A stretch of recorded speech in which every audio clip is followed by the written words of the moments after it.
In court as the largest burglary in English legal history. 4 men have gone on trial in connection with the multi-million-pound jewellery raid in Covent Garden in London last Easter.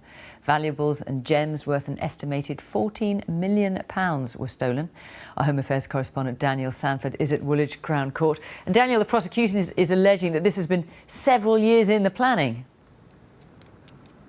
Yes, Fiona, in opening day of what's going to be a riveting case, the jury heard that the plot had been actively planned for almost a year, including several Friday nights plotting in an Islington pub, and that millions of pounds worth of gold bars, diamonds, jewellery, watches and cash are still missing.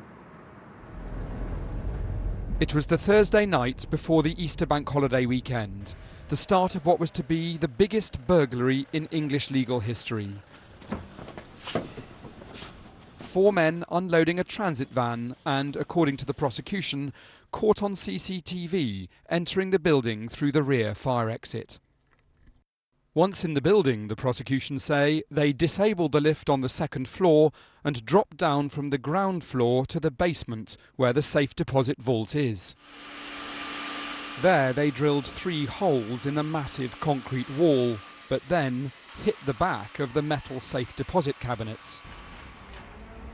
And so, the prosecution say, on that first night, the men failed to get right through into the vault, and leaving through the back door again, they drove away empty-handed. But some of the men went back 2 nights later to finish the job.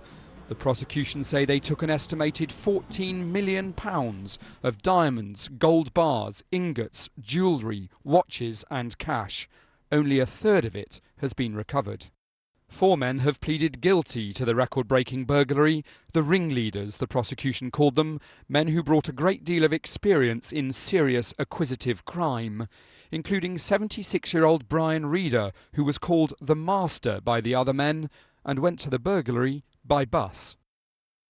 The men on trial today were Carl Wood, who's accused of being in the building when the drilling took place, Bill Lincoln, another alleged conspirator, John Harbinson, who's accused of moving some of the stolen property, and Hugh Doyle, who's also accused of helping move the jewellery.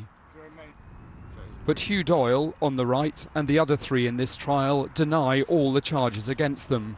The case for the prosecution continues tomorrow. Daniel Sanford, BBC News, at Woolwich Crown Court.